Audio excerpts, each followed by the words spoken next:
Abhorus, a backwater Imperial world that orbited a small star near the Cadian system, was declared lost with the opening of the Cicatrix Maledictum, leading to the rise of chaos cults on the planet that overthrew the local government and pledged their loyalty to Tzeentch and his herald, Ahriman of the Thousand Suns.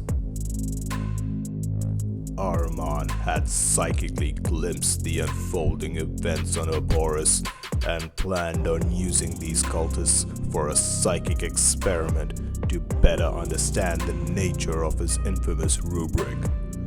He landed on the planet with his cabal of sorcerers, hoping to be greeted as the gods they were, only to find it vastly different from what he had expected. Buildings lay in ruins around him as the ferrocrete in them collapsed from advanced rot. The metal around them rusted at an unnatural rate. He heard the droning of flies in the distance, mingled with the sound of marching footsteps in the blighted snow.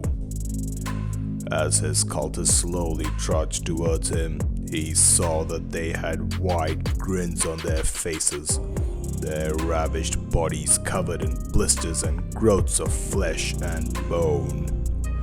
Behind them, he saw the death guards silently walking towards his force, their demon engines rumbling in tow, and it dawned on him that this was yet another trick of the Changer of Ways, and that this planet was in fact claimed by the Grandfather. Ahriman, enraged at being deceived, vowed to defy his patron god and his rotten counterpart and claim the planet for himself. He would find a use for its resources and people, though the challenge of transmuting poxwalkers into zangos seemed an interesting one to him.